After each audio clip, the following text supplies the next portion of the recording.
Hola, esto es Conversaciones Pendientes. Hoy con un invitado muy especial, León Valencia, analista político, director de la Fundación Pares, escritor literario y alguien que se ha metido con la realidad del país desde que era un joven además, porque militó, fue guerrillero, estuvo en la guerrilla, se desmovilizó, firmó un compromiso de paz con el Estado colombiano, abrazó esas banderas y hasta ahora de alguna manera ha sido un defensor de la paz en este país, de una salida convivial, pacífica, para un conflicto que perdura demasiado entre nosotros. Gracias, León, por estar aquí con Conversaciones Pendientes. No, muchas gracias, Juan David, por invitarme no sabía que tenían este espacio interesante. No, bueno, gracias por estar aquí. Se trata precisamente no de tener la razón, León, sino de llenarnos de razones, de pensar juntos, de conversar sobre este país que cada día parece más turbulento, más tumultuoso. Y quería comenzar por ahí un poco. Tú has hecho un análisis de estos 2 años y medio de gobierno de izquierda. Es la primera vez que un mandatario de izquierda llega al poder. ¿Cómo lees tú la llegada de la izquierda al poder? Tú escribiste un libro con Editorial Planeta que de alguna u otra manera se atrevía a analizar la llegada de la izquierda al poder en Colombia. ¿Qué ha significado eso para ti y cómo has visto el decurso de estos 2 años y medio de gobierno de izquierda? Pues estamos en una transición que ha generado una irritación muy grande y ha exacerbado la polarización en el debate público. Porque, pues, es una novedad que nunca había ocurrido, la izquierda gobernando y eso era una democracia muy anómala, porque una democracia sin alternación no es democracia, de verdad. Y ahora llegó un gobierno de izquierdas y eso pues ha generado muchos debates y ha cambiado ya la situación del país. El país ha cambiado. Fíjense que en estos momentos nosotros estamos discutiendo sobre reformas sociales, es la discusión en el plato sobre participación y siempre discutíamos era sobre seguridad y sobre paz. Las FARC fueron el objeto de discusión durante muchos años. Lo que diferenciaba a los actores políticos dominantes era, oiga, ¿qué hacemos con las FARC? ¿Qué hacemos con la seguridad y la violencia? Y ese tema sigue en discusión, pero ya lo que se roba la discusión son, bueno, vamos a ver cómo es que hacemos reformas sociales en este país y ahí pues hay todas las controversias posibles. Entonces la cosa más está muy interesante para mi modo de ver. ¿Cuáles son las principales molestias que tú has notado en el establecimiento? Es decir, que al moverse lo que se movió, ¿qué es lo que tú notas en esa reacción? A veces desmedida, a veces desproporcionada, a veces, como se lo he dicho a algunas invitados que han estado aquí, a veces metiéndose en lo particularmente personal y evadiendo los debates centrales que tiene este país, que yo creo que pasan por lo que tú dices. Es que, pues, la pérdida de privilegios. Había digamos, un confort de unas élites que gobernaban y en esa gobernabilidad pues se destruían, digamos, los cargos del país y los contratos y al mismo tiempo legislaban en favor de grupos económicos específicos. Y ahora vino alguien a mover el agua y a tirar en esas aguas relativamente tranquilas del escenario político una piedra que mueve y remueve toda el agua, y eso pues es lo que trae toda esta irritación. A veces pues se dice que no, es que hay unas diferencias técnicas y que es que no saben presentar las reformas, ¿no? No, pues claro que sí, que pueden haber fallas en la presentación de una reforma, pero el problema es que hay intereses, digamos, contrapuestos en el trámite, digamos, de la política colombiana. Yo creo que es eso. Ahora, cuando se ha sustituido entonces el debate por las malas palabras, y afortunadamente a mi modo de ver, porque las malas palabras, pues, Valen, los insultos valen. tienen esa cosa, que entre otras cosas hay una pobreza en los insultos, porque pues se dicen cosas que no. Los argentinos tienen una palabra más para insultar, que es pelotudo, y eso es o los españoles gilipollas. Aquí nos decimos hijueputas porque no hay más. Y bueno, y si queremos aumentar el insulto, entonces decimos doble hijueputa, triple hijueputa, tetra hijueputa. Porque la pobreza, digamos, también del insulto. Hay unas palabras, entonces, y que además no se refieren al personaje, sino a la mamá del personaje, malparido. Esas son las palabras más socorridas del debate. Y se resienten mucho y alguna gente dice, no, de estas palabras vamos a pasar a la violencia. Pero aquí está ocurrido lo contrario, de la violencia que era, pasamos a las malas palabras. Me parece que es un progreso enorme, porque cuando Petro dice HP es porque no tiene más, no tiene con qué amenazar, no tiene chulavitas. Los paramilitares no le obedecen, los milicos tampoco lo obedecen, y los mafiosos tampoco lo obedecen, y las guerrillas tampoco, porque están peleadas con él, porque ahora pues no le han ni siquiera dado la mano para un acuerdo de paz. Entonces no tiene ningún armado con quien amenazar, y bueno, sustituye eso por invocar a la movilización popular, por insultar negreros, esclavistas, nazis, usa las palabras. Usa las palabras, pues, y también del otro lado, pues usan las palabras, porque tampoco ya, también se quedaron un poco sin con qué amenazar, porque pues Uribe traicionó a los paramilitares y los paramilitares ya no le paran bolas tampoco, los tiene de enemigos declarando en su juicio. La fuerza pública también está renuente a volver a ese drama de los falsos positivos, los derechos humanos. Entonces, yo creo que sustituyen las palabras a la amenaza violenta. A mí a veces me parece, no me gustan las malas palabras, sobre todo porque para insultar, por ejemplo, hijo de puta es un muy genérico. Yo utilizo eso para desahogarme, por ejemplo, si yo me pego en el dedo chiquito. Ay, sí, vale. Yo también le digo eso. Un hijo de putazo. Vale, sí. Sí, es un desahogo enorme. Pero eso yo creo que es un progreso en la situación colombiana que estemos, y que la amenaza sea movilización popular, que la amenaza sea una consulta, que la amenaza sea eso, pues me parece que es un progreso enorme de la vida colombiana. Entonces uno tiene menos, a veces, por ejemplo, Duque no es una persona que utilizara malas palabras, Duque, pero pues tiró los militares a la calle, y los policías en la estallido social, y mataron 89 personas y 1.200 heridos, sin malas palabras. Y eso fue una catástrofe. Ahora Petro llama a la movilización y dice pacífica, y le pido a la fuerza pública que no vaya a atacar a los manifestantes.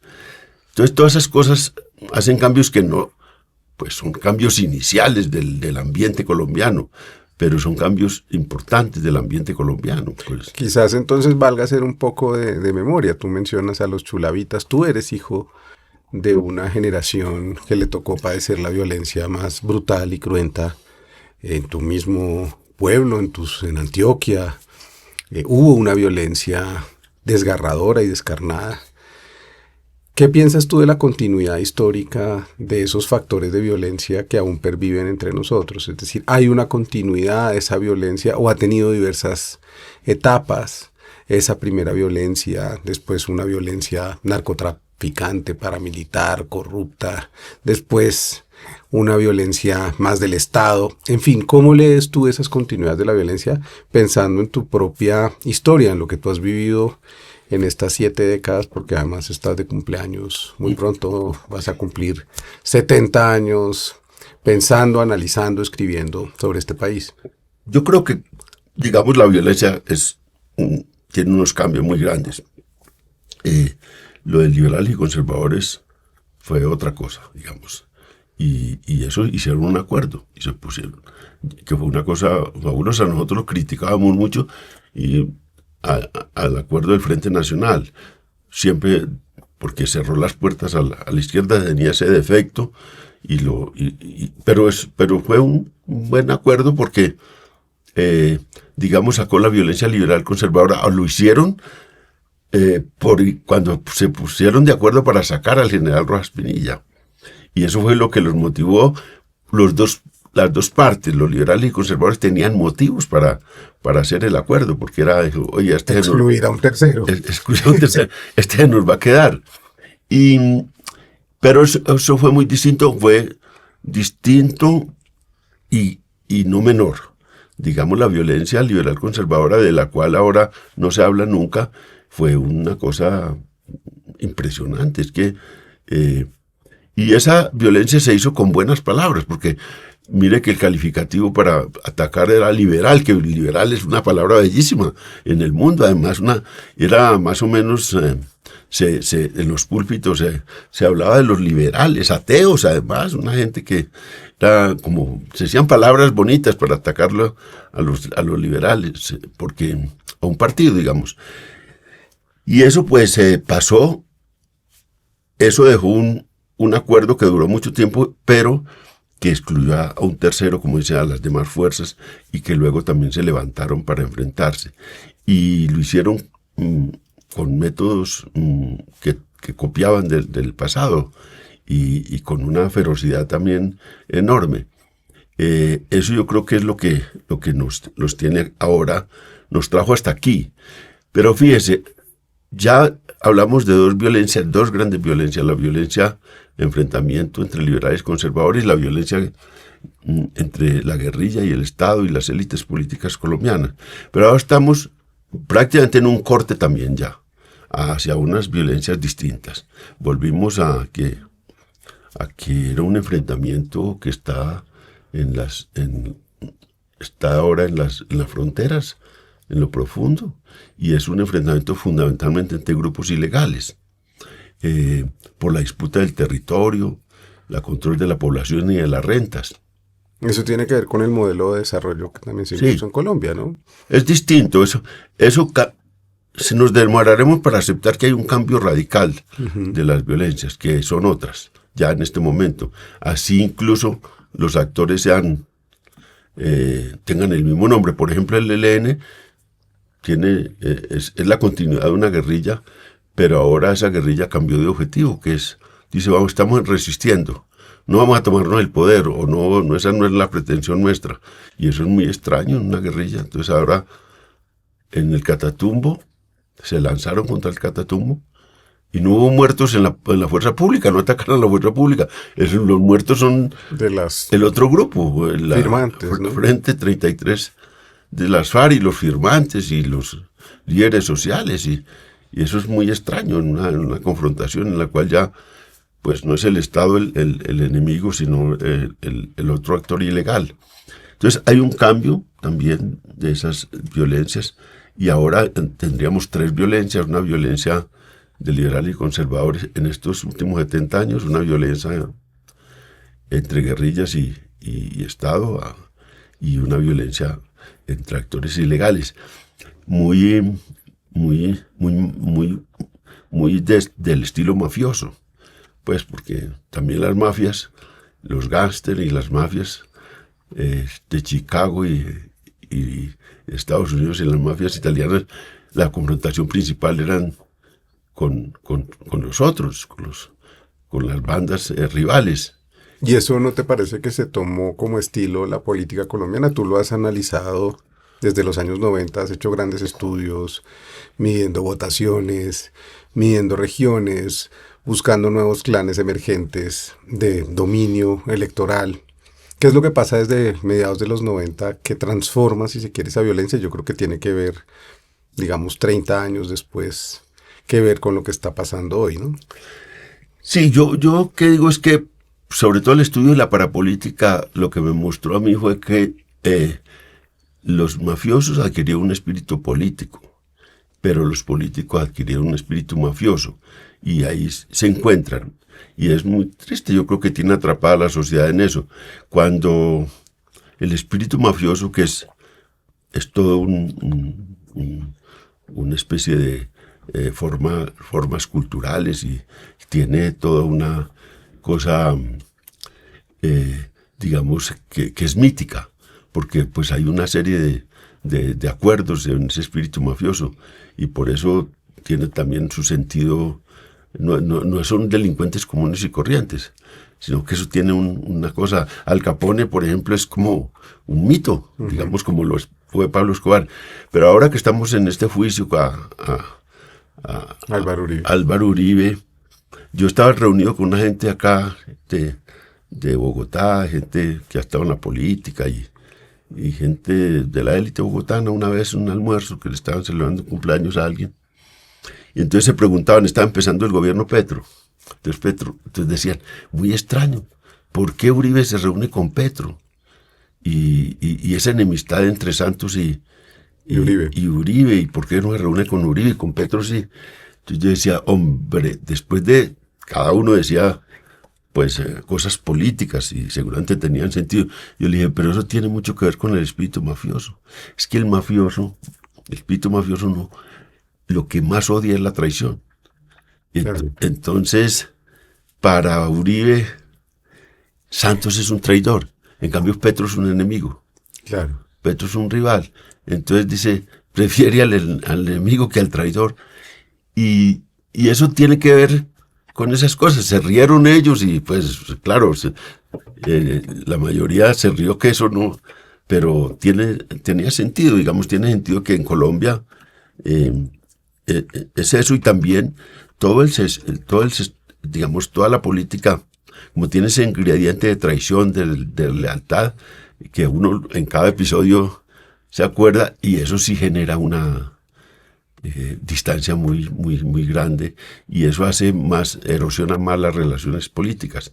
Y eso en todo lo que tú has analizado, cómo cambió el mapa político del país, es decir, cómo se dividió de nuevo. La gente no ha entendido que esto se barajó de nuevo desde la presidencia de Álvaro Uribe, y no entiende mucho el dominio paramilitar, electoral, político y la emergencia de estos nuevos clanes, que es un libro que tú escribiste que se llama Los clanes políticos de Colombia, ¿no? Sí. Sí. Los clanes políticos que mandan en Colombia. Digamos que la ruptura, digamos, el proceso de paz que se inventó, pues, Santos, dividió las élites políticas tradicionales y por esa división fue que se metió la izquierda y logró la presidencia. Eso pues ya se vio en las elecciones de 2014. Es que en las elecciones de 2014 casi se pierde. Cuando se rompe las élites, entonces Oscar Iván Zuluaga derrota en primera vuelta a Santos. Y la izquierda salva a Santos. La izquierda es la que le da la segunda presidencia a Santos. Y eso ya, pues, eso significó pues una polarización muy, muy grande en el seno de las élites. Luego vino seguidamente la consulta, que era el plebiscito, que era un cabezazo de Santos para borrar a Uribe.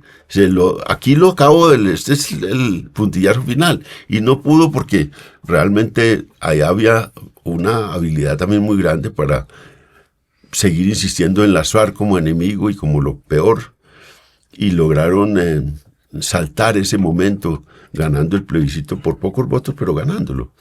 Y eso pues les dio otro aire al uribismo y lo llevó a la presidencia en el 18. Pero ahí se descompuso la derecha un poco con Duque, ¿no? ¿Qué pasó ahí? Dicen cosas pues que son puros chismes, que uno los oye, que odia ya más Uribe a Duque que a Santos, porque dicen que dice que Duque no solo lo traicionó, sino que pues le destruyó su proyecto político. Eso ya generó otra manera, ya no hay lo que llamaban el canapé republicano, que era que se solucionaban en las élites con unas conversaciones a puerta cerrada y privadas las diferencias. Y ahora ya pues la conversación se hace pública y digamos que esa dispersión de las élites le ha servido a la izquierda, que no es un modelo de unidad, porque aquí la izquierda colombiana, pues lo único que logró unirla fue Petro, a punta de que logró un éxito en la opinión pública hasta conquistar, digamos, un primer lugar enorme, y ahí sí no había qué, pues porque si querían ganar, pues tenían que apoyarlo a él.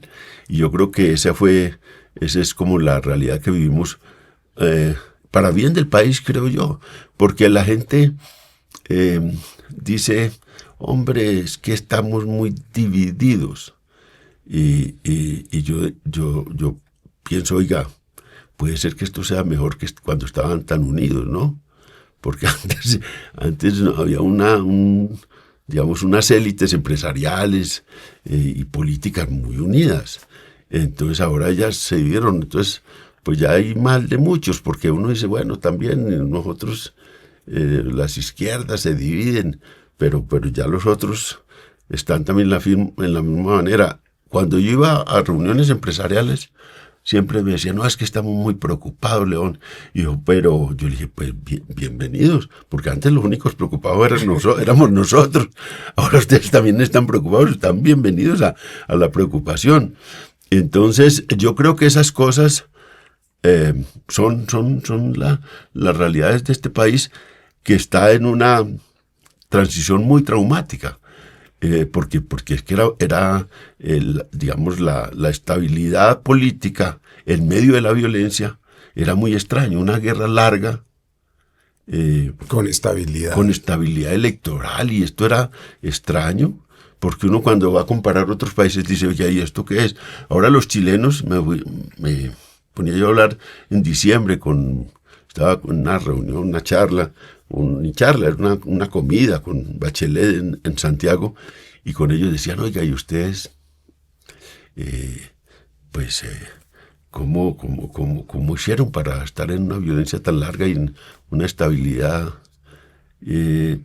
electoral y todo eso? Nosotros aquí, pues nos metimos en una dictadura y bueno, y terminaron muchos muertos y desaparecidos, pero con esa dictadura, y ustedes con la estabilidad, pues los muertos nuestros son mucho menores, y los desaparecidos y el exilio.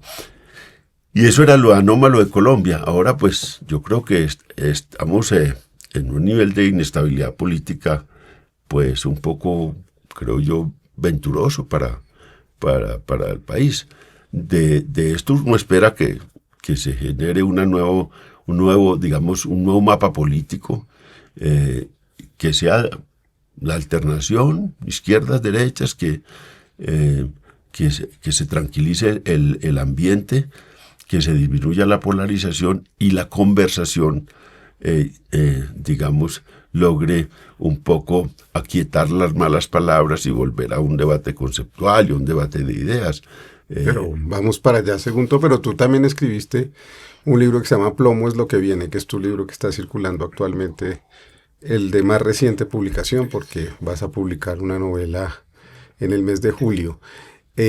Yo quiero preguntarte por ese libro, pero también te quiero preguntar por algo que me ronda desde que estuve en el gobierno y después de haber salido de él.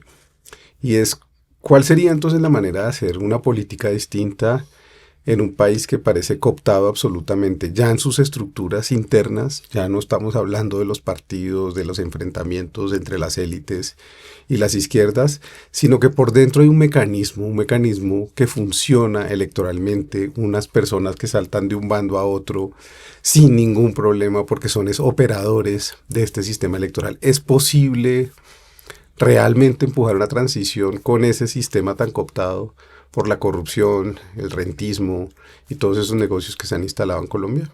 Pues eso que apuntas tú es clave. Lo que apuntas es así al corazón del sistema político, y eso es la gran dificultad.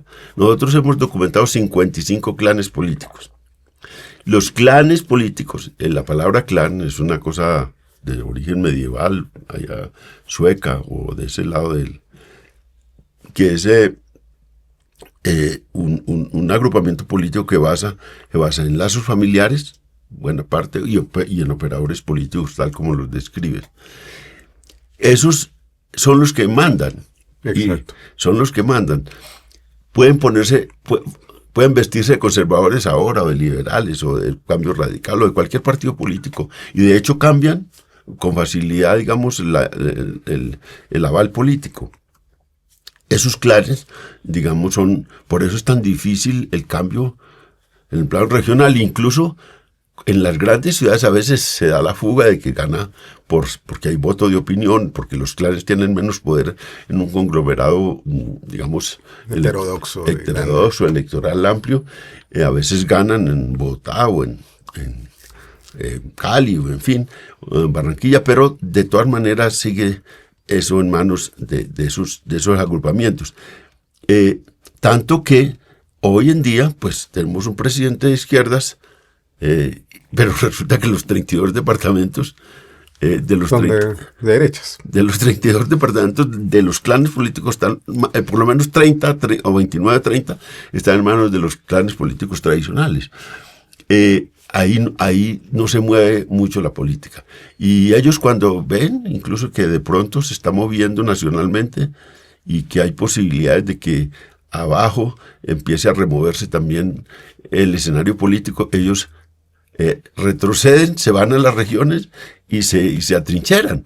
Por ejemplo, pues la pasada ya eran figuras nacionales la señora gobernadora del Valle, Dilian Francisca, y volvió allá. Los Char volvieron a su lugar. Fico Gutiérrez, que fue candidato a la presidencia, se devolvió para la alcaldía de Medellín, y así la mayoría se devolvieron a cuidar sus feudos electorales. Y ahí es la dificultad que tú describes. Cómo transformar la política. Yo tuve la ilusión de que lo que podía remover esto era esta idea de paz total de Petro, que tenía una clave regional y que el ELN ponía también la idea de hacer transformaciones regionales como con el pretexto de la paz y con la posibilidad de la paz y de remover los clanes. Pero bueno, ya eso se ha ido desvaneciendo, esa posibilidad de un acuerdo y la posibilidad también de salidas en el plano regional. Entonces, hay que encontrar un camino que ya se encontró nacionalmente en el debate y en la conquista de la opinión a nivel nacional. Hay que encontrar unos mecanismos para deshacer esos clanes en el plano local, en la disputa política local y regional. ¿Cómo funciona un clan político? Pues funciona primero porque es una compra de votos, es invertir mucho dinero en eso, pero también es construir, digamos, una dependencia del elector consuetudinaria del propio jefe político. Entonces, hay cosas muy tristes, por ejemplo, y se heredan. Incluso cuando, por algún acaso, por ejemplo, la parapolítica metió 89 parlamentarios a la cárcel. Que eso es extraordinario en el sentido literal de la palabra. Pero ellos seguían gobernando desde las cárceles a través de sus familiares, porque el clan, digamos, no pierde, no se rompe por esas realidades. Y había cosas muy tristes. Por ejemplo, Gordo García. Sí. Álvaro García. Lo condenan a 40 años por la masacre de Macayepo. Entonces, la hermana Teresita García no vivía en Colombia. Tenía un consulado, una especie de consulado, un puesto en Alemania. Y hacía 15 años no venía a Colombia ni nada. Pues la señora simplemente se vino. Inmediatamente el señor le trasladó su caudal. No la conocían. Y inmediatamente ganó la señora Teresita García, le ocupó el puesto que tenía el Gordo García. Eso para poner un ejemplo, pero eso es circular, digamos. Y a mí, de ese ejemplo, lo recuerdo tanto porque tuve una anécdota también muy triste, que es, yo había trabajado con líderes campesinos de esa región, de Macayepo y todo eso, y yo fui allá un día, me encontré a un hijo de uno de los grandes líderes campesinos de la región y estaba trabajando con los García. Entonces yo le dije, pero ¿tú cómo haces eso? ¿Tu papá qué es? Dijo, yo siempre enfrentó a esta gente. Y ahora él me dijo, León, ¿qué puedo hacer? Es un dominio total de Sí, la región. yo, por ejemplo, y un chico inteligente y un chico más de interesante, me dijo, que si no lo hago yo, lo hace otro. Y aquí es un mecanismo político, es un feudo del Gordo García, ha sido siempre. Entonces yo, pues, para sostener la familia y mantener la vida acá, pues trabajo con los tipos sin creerles nada de lo que hacen. Pero les pongo unos votos y con esos votos aseguro mi estadía y mi permanencia acá en la región y en mis negocios. Y es muy triste porque compran la dignidad y la conciencia de la gente con presiones, utilizando dineros, pero también la presión que lograron con los paramilitares, o la presión prácticamente se vive en esas zonas. ¿Y está volviendo paramilitarismo? Sí, digamos, pero es otra versión también, porque ahora, digamos, obviamente siguen utilizándolo los empresarios, los políticos, pero ahora tienen una vida propia, todos esos grupos trabajan mucho para sí mismos y ahí sacrifican al uno al otro y se meten ya además de igual a igual con el político, porque es como una transacción ya más clara, porque ya también tienen una experiencia, y es que los que se fueron a extradición y los que terminaron en la cárcel fueron los políticos locales, pero sobre todo los propios paramilitares, que se fueron a extradición, mientras que los otros quedaron o libres o en la cárcel dirigiendo sus huestes. En cambio los otros pues tuvieron que muchas veces dejar sus fortunas y entregarlas a otros, dejar testaferros. Y ahí se generó una enemistad que va a durar por siempre, pues, entre políticos y paras. ¿Y eso tiene que ver con la tesis tuya de plomo es lo que viene?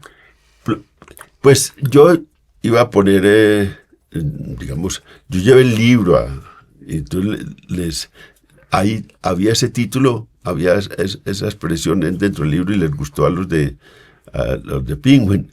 Entonces yo les dije, oiga, sí, muy bien, pero bueno, podemos poner la afirmación como tal, sola, sino que una pregunta por lo menos. Pongámosla como pregunta.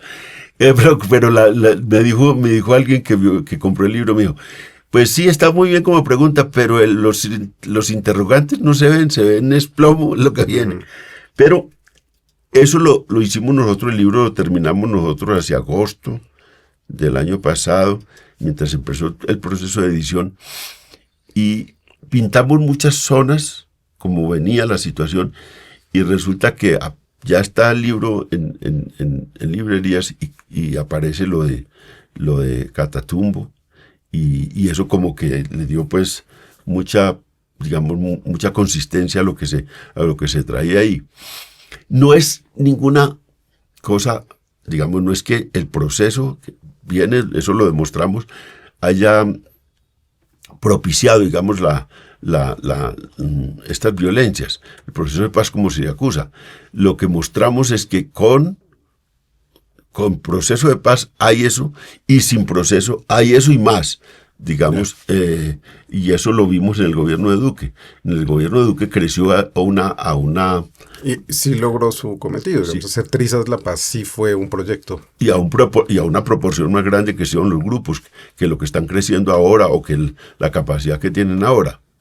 Ahora, en Colombia siempre, pues, nosotros tendemos a exagerar por sentido político, muchas veces por interés político, lo que ocurre. Aquí habían 70.000 ilegales en armas al empezar el siglo. Pues eran 34.000 que se desmovilizaron con las autodefensas, 20.000 que llegó a tener las FARC y 16.000, pues, los otros grupos. Teníamos 70.000, hoy tenemos 18.000 ilegales en armas, lo cual pues es un progreso enorme. Y llegamos a tener 70 homicidios por cada 100.000 habitantes. Hoy tenemos 27 homicidios por cada 100.000 habitantes, en cifras pues redondas. Y llegamos a tener 3.000 secuestrados, llegamos a tener 600.000 desplazados. Todas esas cifras se redujeron En el 18, cuando ocurrió el proceso de paz, estaban mucho más reducidas. Ahora otra vez han escalado algunas, pero nunca hasta el incendio que teníamos. De manera que el país va en una transición lenta, desorganizada, con muy exacerbada la contradicción, pero va. O sea, el país va en esa, superando las violencias o transformando las violencias, y de todas maneras, pues será muy difícil mientras haya unos mercados ilegales que a veces no controlamos, ni siquiera nosotros podemos definir sobre ellos, en el caso de la cocaína o de los narcóticos. Oro, también, ¿no? Pues superar, digamos, las violencias, pero sí es posible reducirlas. Se ha mostrado que es posible reducirlas, se es posible, transformarlas.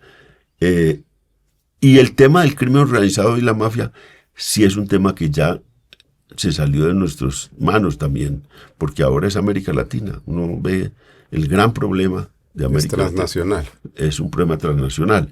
Ahí tendremos unos retos, pero esos retos siempre pues serán jodidos.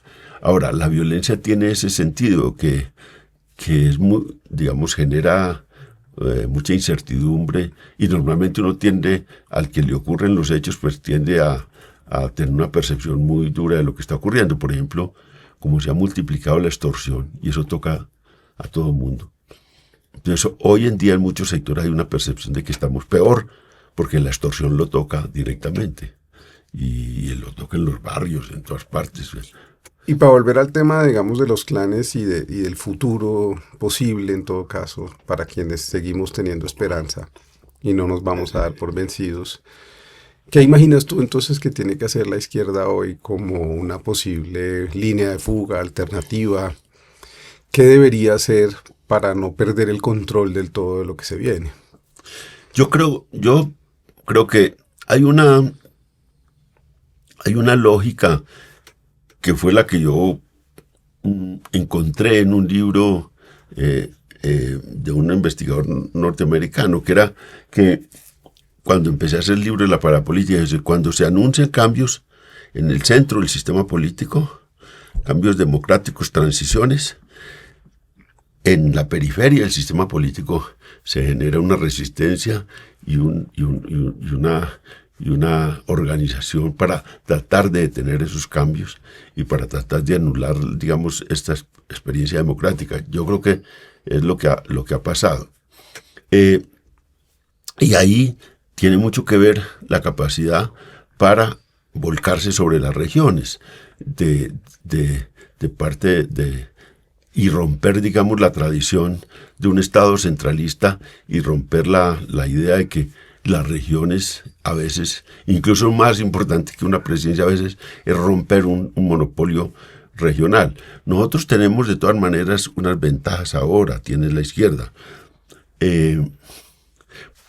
porque el país no se le puede mirar como una sola, digamos, como un país uniforme en el sentido político. Por ejemplo, en este momento las encuestas en la costa Caribe dan muy favorable a la izquierda y muy favorable a Petro. Lo mismo en la costa Pacífica. En todas esas costas. Todo donde ganó el proyecto. Y eso ha venido creciendo, no decreciendo, sino creciendo. En cambio, pues Antioquia, el eje cafetero y los Santanderes son el lugar donde el desequilibrio es muy grande. Allí, digamos, la favorabilidad de la izquierda es muy limitada. Está Bogotá, que es un centro de disputa ahora, se ha vuelto un centro de disputa grande, importante, pero donde la derecha dura, aquí hay una disputa entre el centro y la izquierda, digamos, en Bogotá. De manera que hay que ver el país así, y hay que hacer política teniendo en cuenta ese país, de cómo se articula un proyecto político. Yo veo pues que lo van entendiendo más las izquierdas, y va poniendo más cuidado. Ahora, eso pues vendrá también después de haberse estrenado como gobierno nacional, que eso era una novedad, y para empezar a construir una política distinta. Pero también tiene que ver con un problema de transformación de la cultura política. Y es que eso se necesita ir más a fondo para ver si logramos romper, digamos, este sistema clientelar y corrupto. Y ahí, porque ahí el gran cáncer de la corrupción se come cualquier proyecto político si no se le ataca y si no se rompe con muchas cosas que a veces temporalmente pues se cede, a veces temporalmente se le hacen concesiones a eso para triunfar, y ahí es donde falla, yo creo que mucho la izquierda. ¿Y cómo hacer para tener ese nuevo diálogo con las élites regionales? ¿Qué es lo que tú imaginas que debería hacer una izquierda, un progresismo que quiera hablar de otra manera con estas élites? ¿O ya lo está haciendo, ya está hablando? Porque una cosa es ir a los territorios. Fuimos nosotros como ministros a muchos territorios. Yo creo que ningún gobierno había ido a tantos lugares excluidos. La inversión de los ministerios se hizo, en particular en cultura, se hizo en territorios excluidos el 70%, pero uno todavía ve que no se produce el diálogo entre esa región o esas élites que manejan esas regiones y los sectores más progresistas. Hay que poner mucho cuidado a eso. Ahora que fueron a China, yo me acordé mucho de una consigna de Mao Zedong en los años 70, que él decía, la salvación de todo este proceso es que tenemos que tener un gobierno de rojos y calificados. Para graficar un poco lo que él quería, que fueran comunistas, que era su ideología, pero que eran técnicos y capaces de gobernar. Nosotros tenemos muchas dificultades, porque a veces este gobierno ha tenido muchas dificultades, porque a veces los calificados no son rojos, y los rojos no son calificados. Entonces hubo mucha gente, pues en el sentido rojo, pues que es solo una metáfora, en el sentido de que no son de izquierda, los de izquierda no son muy calificados, y los calificados no son muy de izquierda. La composición del primer gobierno de Petro fue eso. Había una gente muy buena, calificada, pero no era de izquierda. No eran de izquierda. Y los que eran de izquierda no estaban muy calificados. Eso es una cosa que va a exigir mucha paciencia, porque ahora se ha hecho curso, digamos, parece como si, yo sé que no es así, pero parece como si fuera consciente de que vamos a pasar mucha gente. Bueno, puede ser, ¿no? Por los ministerios. Pues claro, para, por lo menos, vamos a hacer una cosa que es entrenar. Entonces estamos en un gobierno entrenando gente, que entra y sale y va hacia eso. Yo creo, yo soy muy optimista porque soy como de esos antioqueños que tienen una cultura optimista. Entonces aquí, si la izquierda pierde y regresa a la oposición, hará una oposición más cualificada porque ya conoce por dentro cómo es la cosa. Es la cosa. Si hay un segundo de izquierda, lo hará mejor como segundo gobierno de izquierda, porque ya habrá una capacidad mayor tecnocrática y una capacidad mayor para conocimiento del Estado y de manejo de las cosas públicas. Eso yo creo que va a ser un proceso de paciencia, y lo mismo en el plano regional. Y eso pues no es muy dado a los colombianos y no es muy dado a América Latina, porque estamos en una época todavía de adolescencia en la paciencia. Uh-huh. Pues porque uno pues es impaciente si tiene, digamos, una historia muy corta, que es lo que tienen los chinos, una historia larga, los que tiene Europa, una historia más larga. O por lo menos una conciencia de ella, acá la tenemos, pero a veces nos la quitaron por el colonialismo. Sí, como una ruptura, uh-huh, digamos. Una cosa es la América mestiza, uh-huh, y otra es la América india, ¿no? Pues y la América que había. Pero fíjate que eso juega mucho, a mí me llama mucho la atención México en este momento, que juega la tradición, juega la historia, más que en cualquier otro lugar. Y uno ve a México que juega la cultura, sí, el ánimo por una cultura. Sí, recoge más el pasado, incluso el pasado precolombino. Y eso se vive allá de manera distinta, digamos. Y uno ve, por ejemplo, la posesión de Claudia Sheinbaum, ese discurso que era un discurso haciendo un recorrido por la historia de México y trayéndola al presente. Entonces sí juega mucho eso. Pues nosotros no tenemos esa esa idea. Ahora, pues se nos ocurre, lo que más se nos ocurre es citar a Bolívar, lo cual está muy bien, pero es un poquito corta la duración todavía. Es retomar, y eso pues la izquierda está citando mucho a Bolívar. Las élites nunca citan, digamos, en el sentido en el sentido de fuerza histórica a Bolívar. Hay quien piensa que para poder tener una continuidad en el proyecto progresista hay que pactar con el espectro centro, no sé qué quiere decir realmente el centro. Yo diría que con una derecha liberal. ¿Tú qué opinas de eso? Yo veo que a veces que se ha hecho la cosa al revés. Primero hay que tener, y no dar por hecho, hay que tener organizada la fuerza de la izquierda para poder, uno pacta desde un lugar. Y yo sí creo que me preocupa un poco la desorganización en el camino, digamos, hacia la disputa del 26. Está bien, hay que pactar, pero hay que primero tener como, digamos, consolidar liderazgos propios, o por lo menos darle aire a liderazgos propios.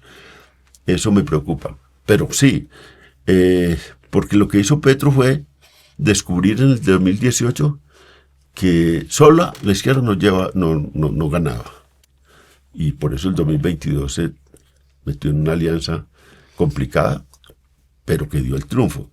Y también con los aliados hay que tener, pues, claridades. Sí, y detentes, porque pues no se vale todo porque sean aliados.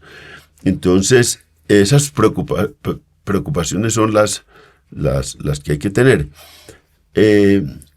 Sin duda el país, digamos que no es un país de izquierda, es un país que ha sido tradicionalmente de derechas y lo sigue siendo, pero ya empieza a romper mucho ese mundo, digamos, la irrupción, digamos, de esta nueva izquierda en Colombia. Ahora, hace parte, también hay que consolidar una cosa que está, digamos, en América Latina, digamos, irrumpiendo con cierta, yo creo que con cierta fuerza, y es que hay una izquierda que cree y lucha por las reformas sociales, pero también se ha cargado la tarea de defender la democracia. ¿Defenderla de quién? Pues de la amenaza de la ultraderecha que está llevándose de calle la institucionalidad democrática, Bolsonaro, Milei, Bukele, pero también hay que defenderla de las autocracias de izquierda, porque y en eso uno ve que Lula está en esa tarea, que Boric, que Sheinbaum y México, y que Petro están en esa tarea, que es una tarea nueva, porque la democracia la democracia liberal la defendían los demócratas liberales, y la izquierda tenía la misión de hacer las reformas sociales a como diera lugar. Ahora hay una doble tarea, es más, una triple, porque hay que cargarse también toda una serie de, digamos, de cosas muy contemporáneas, como la diversidad sexual, todos los temas de género, los temas étnicos, que son otras. Hay que asumir eso también. Sí, hay que asumirlo.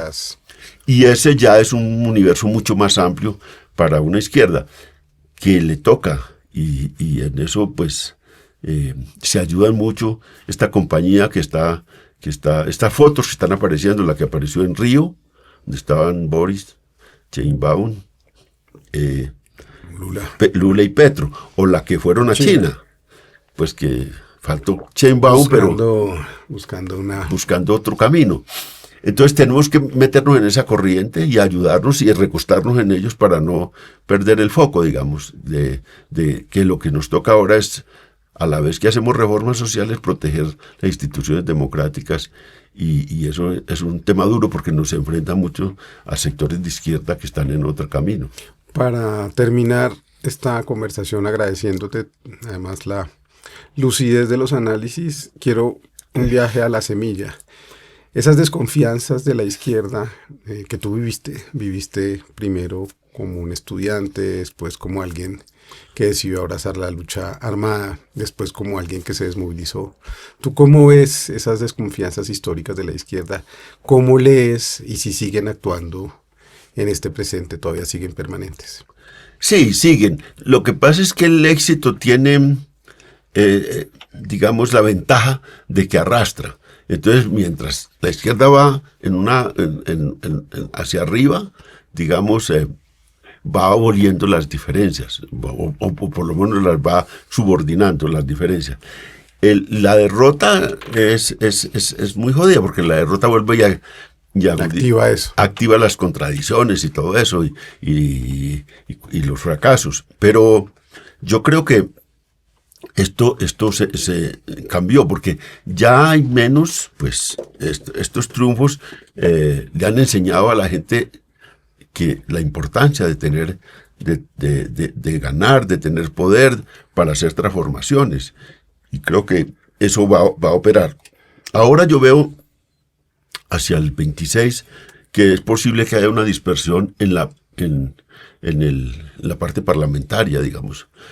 Se va otra vez a dispersar un poco la votación de la izquierda en todas las listas a Congreso. Mejor dicho, va a haber más listas y va a haber seguramente se van a perder muchas elecciones porque... O sea, eso es un error hacer tantas... Sí, porque pues el umbral puede matar. Por ejemplo, la división de grupos políticos a veces los deja a los diversos sectores sin umbral. Eso me preocupa. Pero creo que otra vez en la presidencial se va a agrupar, lo cual es importante. Ahora, este triunfo pues ha traído, le ha enseñado muchas cosas a los dirigentes de izquierda, y yo creo que han aprendido mucho. Pues eso es cosas. Ahora, nosotros siempre tenemos esas tradiciones que vienen con nosotros y la cultura se manifiesta, se le sale a uno como sea. En de recordación, en el Consejo de Ministros del 4 de febrero, yo lo que vi fue una sesión de crítica y autocrítica que hacía la izquierda. A mí me tocaban esas sesiones donde uno pues empieza y hay deliberación y a deliberar y a criticar al otro y a enfrentarse y a echarle todas las cosas en la cara al otro. Eso eran unas sesiones que se hacían en pequeños grupos, la crítica y la autocrítica. Eso hace parte de la cultura de ser capaz de ponerse ante el público a debatir y a darse palo. Pues eso no lo hace, eso no es lo normal. Y todo el mundo quedó, ¿cómo interpretamos eso? Entonces, esa es una de las características de la cultura de las izquierdas, que es muy crítica. No le perdonan a nadie, todo el mundo, y como hay tantas versiones, entonces las feministas no le perdonan que son también una gente, las feministas de izquierda, porque hay de todo color, pero son muy duras en la crítica a toda la conducta patriarcal y machista, y con razón. Pero eso sale ahí, pero se ve y se palpa y se toca. Y los chats, yo estoy en varios chats, eso es a morir, digamos, como se critica todo, y uno piensa, esta persona ya pues realmente partió cobijas con todo esto. No, es como un estilo. Al otro día dice, no, pues se calma el ambiente después de haberle dicho cantidad de cosas al otro y bueno, y volvemos a discutir más tranquilamente. Yo creo que eso va a ser así.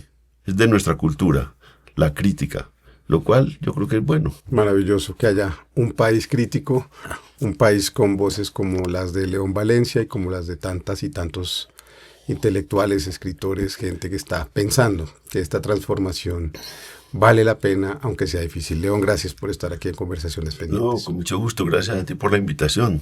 Nos vemos en la próxima conversación pendiente, no para tener la razón, sino para llenarnos de razones. Chao.